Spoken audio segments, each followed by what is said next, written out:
Okay. First things first. We talked about probability the other day. Probability is the likeliness of something that will happen. So if I roll a dice or a number cube, whatever you want to call it, what's the probability that I'll get this, that, or the other thing? So here I have this spinner. I have, it looks like 6 options. No, 1, 2, 3, 4, 5, 6, 7 options. So how many pieces are there total in the spinner? 7. If you spun the spinner one time, what is the probability it would land on a gray piece? There's a gray and there's a gray, so that would be 2 out of 7. If you spun the spinner one time, what is the probability it would land on a black piece? So that's that guy right there, so that's 1 out of 7. If you spun the spinner one time, what's the probability that it would land on a white piece? So that's you, or you. So that's 4 out of 7. And if you spun the spinner one time, what's the probability of landing on either a white or a black? So a white or a black is 1, 2, 3, 4, 5. So 5 out of 7. Okay? Good job. Good job following along. I will be able to solve and graph linear equations and inequalities. All right. All right. Want to get the next page?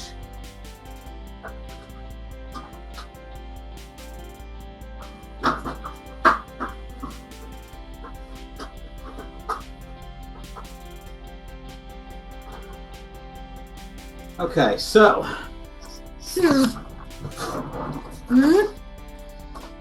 section 0.2, I have a video where I ask you to write equations in slope-intercept form. This is a piece of paper, so I can't watch that video, but that's all right. It's all good. I have to get y all by itself. And in order for me to get y all by itself, I have to remove everything that's there. Now, some of you might be saying, well, wait a minute, there's an x. I can't get y all by itself because there's an x there. Sure you can. Your job is to get y all by itself and remove the x and the 2. So if this was a 2-step equation and that x was like a 5, you would subtract 5 from both sides. This is no different. I'm going to subtract x from both sides, cross you out. Drop down the 2y. And if I'm going to eventually write this out in slope-intercept form, I'm going to write this out like this. Remember, these two can't combine. One's a negative x and one's a negative 8. So if they don't combine, I can write out negative x minus 8. Now, some of you might be thinking, there's no number in front of x, there's no number in front of x, there's no number in front of x. That's okay, I'll just sneak a little 1 there. Is y all by itself? No. What's in the way? 2 is in the way. How is it in the way? It's being multiplied. How do I get rid of it? I divide everything by 2. Everything. Every number by 2. When you divide a number from both sides, you divide everything by 2. What that leaves me with is y equals negative 1 over 2 x minus 8 over 2, which is just 4. So now that's slope-intercept form. And if I wanted to go one step further, since it's in slope-intercept form, I can say that since y is all by itself, and if I want to compare this to y equals mx plus b, I can say that my slope is the number in front of x, which is negative 1/2, and b is the number that's floating around all by itself. So the y-intercept is negative 4.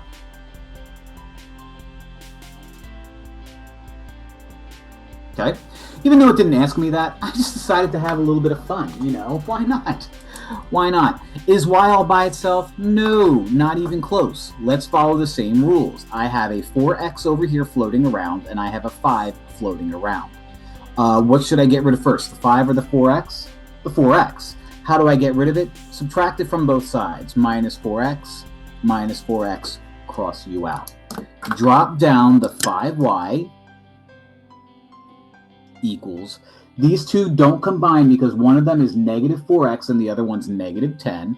I'm going to write this out in a way that's similar to slope-intercept form. So I'm going to write out negative 4x minus 10. Now I look at y and ask myself, is y all by itself? No, I have 5 in the way and it's being multiplied to y. So I divide 5 from everything.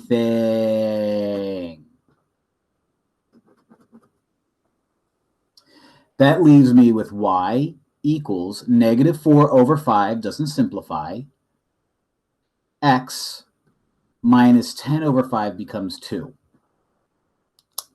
If I were to ask you what my slope is, my slope would be negative 4 over 5,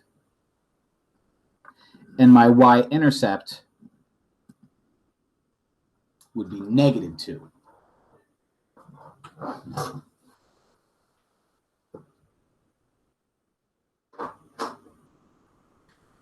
Now, why is this all important? Why is this all important? Well, this is all important because my next thing to do is graph. Now, normally I'd show you that video, but since everything seems to be failing me, I can't. So, that's all right, no big deal. I mean, you should be able to remember how to graph. Graphing's easy. What I'm going to do is I'm going to make sure, step number 1, that my equation is in slope-intercept form. Is it in y equals mx plus b form? Yes, it is. So I should be able to look at everything and notice that my slope is 7 over 2, and I can do that right away.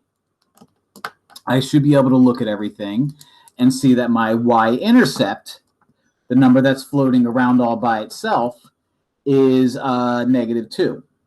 Slope is 7 over 2 because it's the number in front of x as long as y is all by itself. And the number floating around is negative 2. How do I graph? Well, always start your graph by putting a dot on the y-intercept wherever that dot is. Y equals negative 2 means that my y-intercept, my line, is going to cross through negative 2 on the y-axis. Once you have that information, you should be able to make as many dots as you can. So if my slope is 7 over 2, that's saying I have a positive slope. So my line is going to go up and to the right.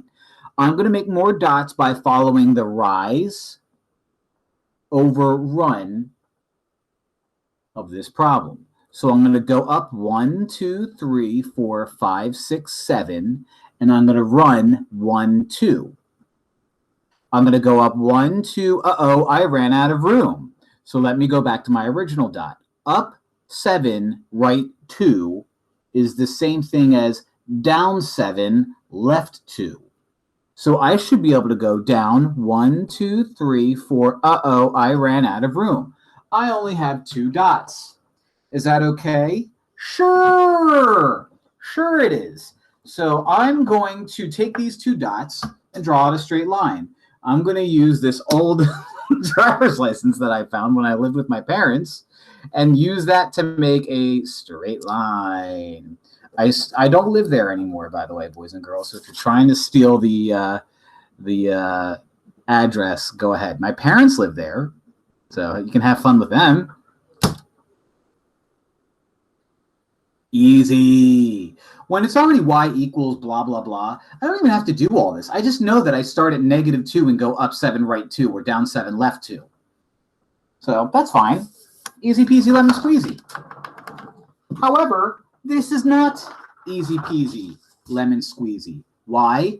Well, speaking of why, it's not in slope-intercept form. What to do? I know what to do. I'll put it in slope-intercept form like the first 2 problems that we did. In order for me to turn this into slope-intercept form, let me rewrite it over here so I have more space. I have to get y all by itself. So I have to get rid of 6x and I have to get rid of 5. Which one do I get rid of first? 6x. How? Subtract it. Minus 6x minus 6x. By doing that, and let me move this over, I have 5y equals, does 20 and negative 6x combine? No. So let me write that in a way that's helpful. Negative 6x plus 20. Always put the x part first because your goal is to write this in slope-intercept form. Is y all by itself? No. 5 is in the way. So how do I get rid of 5? Divide 5 by everything. Y equals negative 6 over 5. Can't simplify you. So I'm going to keep it as negative 6 over 5. How about 20 over 5? 4. 4 4. What am I doing? Playing golf here? So that's my slope. Uh-oh. And that is my y-intercept, my yin. Start out with the y-intercept. That's a positive 4, so put a dot right there. My slope is negative 6 over 5, which means I'm going to go up 6, left 5. Up 1, 2, 3, 4. Uh-oh. So I can go down 6. 1, 2, 3, 4, 5, 6. Right. 1, 2, 3, 4, 5. And put a dot right there. I can go down 1, 2, 3, 4, 5. Uh-oh. Ran out of room, guys. 2 dots is all I need. 2 dots is all I need. So let's draw that line. We draw our line all the way across the graph, and we put arrows because that's what smart people do. That is, boys and girls, how you graph a linear equation. Linear, line. Line, linear. That's an equation. What this be, you ask? That be an inequality. An inequality is when you have something that looks like an equation, but instead of an equation, you have a less than or greater than symbol or something along those lines. You treat these the exact same way that you would treat an equation. However, if you multiply or divide by a negative, so if you multiply or divide by a negative, you have to flip the sign. Sorry about that G, y'all. Flip the sign. Oh my gosh. Flip the sigh. How appropriate. Oh, right, guys. All right, so let's look at that. I'm going to get M all by itself. I'm going to make believe that's an equal sign, even though I know it's not. I'm just going to make believe. Use my imagination. Is M all by itself? No. What's in the way? Divided by 3. What else? Minus 3. What am I going to do first? Add 3 to both sides. Add 3 to both sides. Cross U out. I now have M over 3 is equal to, less than or equal to negative 6 plus 3, which is negative 3. Is M all by itself? No. What's in the way? Divided by 3. How do I get rid of divided by 3? Multiply everything by 3. Multiply everything by 3. At any point, did I multiply or divide by a negative? No. So do I flip the sign? No. What do I get? M is less than or equal to negative 9. So that's me solving it. If I want to graph it, which I should have said I should have done, but I didn't write it down in the notesy thingsies. If I want to graph it, what I do is I go to my negative 9, which is right in between the negative 8 and the negative 10 here. I'm going to put a circle there. I'm going to fill that circle in. Why? Because this is or equal to, which means by putting a dot there, I'm saying negative 9 and filling that in is part of my answer. What else is part of my answer? Well, this is saying M, my answer, is everything smaller than but also equal to negative 9. So I can include negative 10 and negative 11 and negative 14 and negative a billion and negative 2 billion. So in other words, everything over that away. So those of you who the other day when I was saying I want all of my variables on the left side, if you're wondering why, if you have your variable on the left side, the inequality symbol acts like an arrow pointing to where you need to go. So since this is saying M is everything to the left of negative 9, I'm going to put a dot at negative 9, in this case fill it in, and go everything to the left. So if I were to plug in negative 9 into that original equation, this would be true. If I were to plug in negative 20 into that original equation, it would be true. What an inequality is what can you plug into M in order to give you a true statement. And anything smaller than negative 9 is that possible option. On the right side, I have distributed properties, so I'm going to do that first. I am not multiplying both sides by a negative. I'm just distributing, so don't think about flipping. Not yet.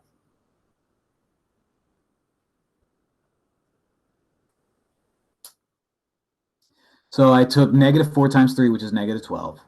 Negative 4 times n, which is negative 4n.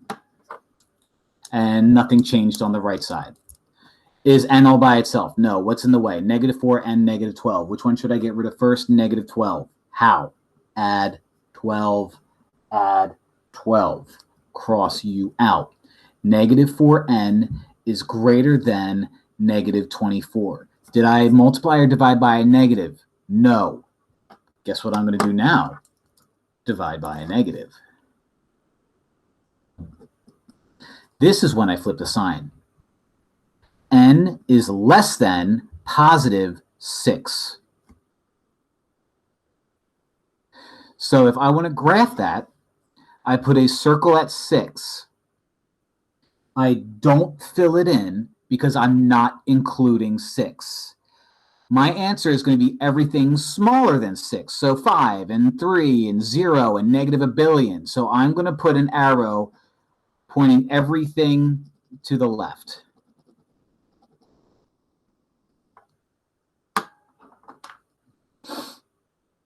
Okay, so I'm going to get my other paper, take a second to breathe those in. Breathe them in.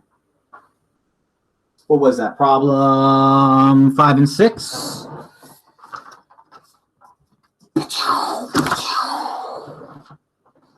Seven. More, and they're worse. But they're not that bad. Or as M&Ms would say, they're not that bad at all. I said it wrong.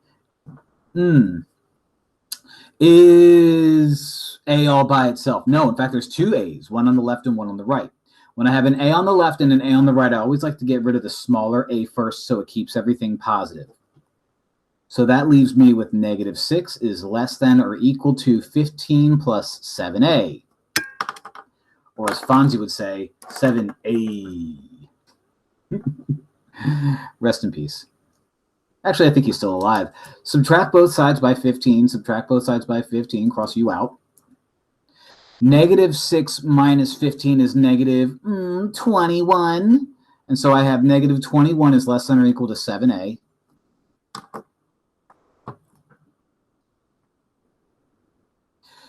Divide both sides by 7. Divide both sides by 7. And that gives me -3 is less than or equal to A.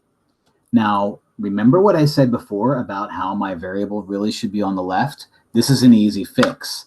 Flip everything. Move A, flip the sign, and -3. If you don't flip the sign, you're going to get it wrong. So you could say like, oh, -3 is less than or equal to A, which is great, which means A is going to be greater than or equal to -3. Put a dot at -3. Fill it in. Do the Cupid shuffle and go to the right, to the right, to the right, to the right.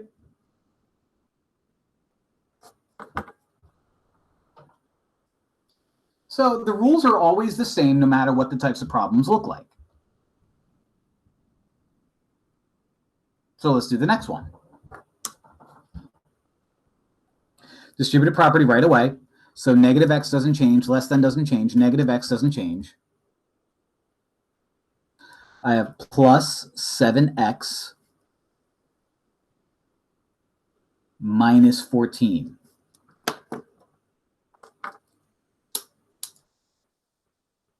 Look what I can do. I can combine these guys. So I'm going to combine these two right there.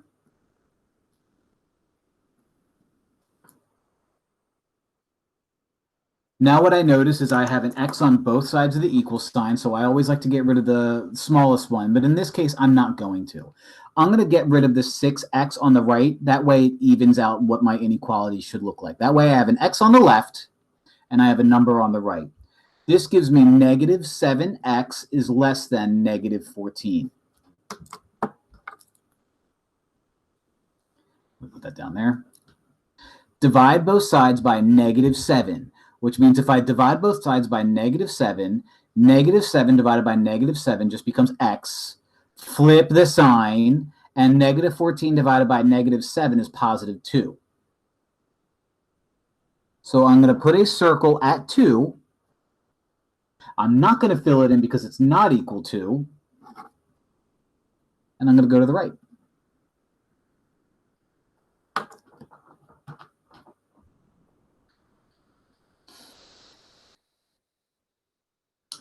Now, those are called one variable inequalities. One variable inequalities.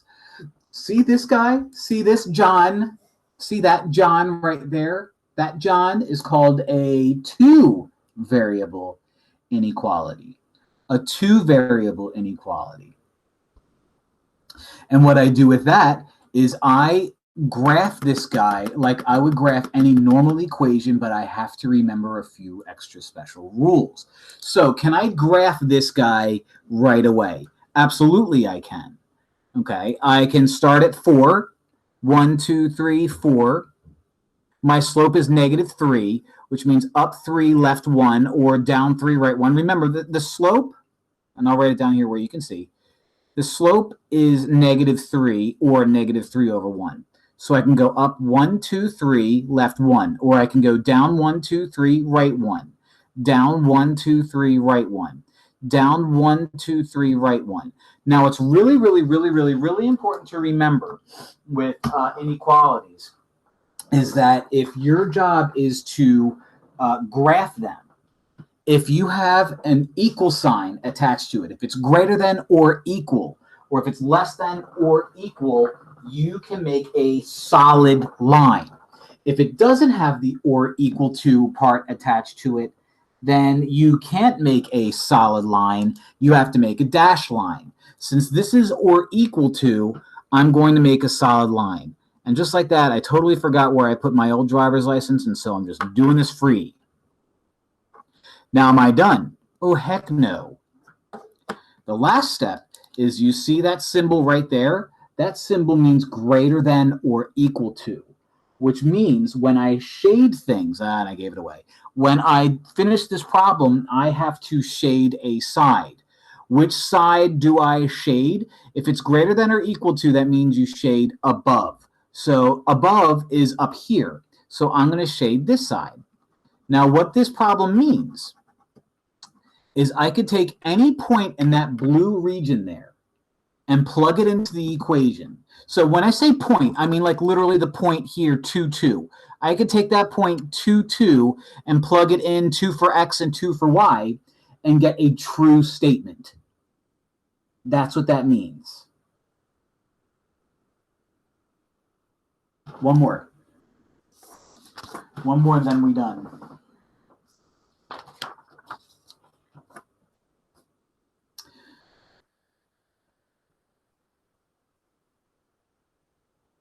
Now look at that problem right there. Is that graphable? No, you really can't graph that right away. So let me rewrite the equation. Hi, kitty cat. Hello. Oh, my cat Zero just showed up. Okay, so can you graph that right away? No. What do I have to do? I have to subtract 3x from both sides, 3x from both sides, bada bing. Drop that down. Yes. Yes, little friend. Is y all by itself? No. What is in the way? -2. How do I get rid of -2? Divide everything by -2. Divide everything by -2. Everything. Oh, cool. Look. I divided by a negative. What do that mean? Flip the sign.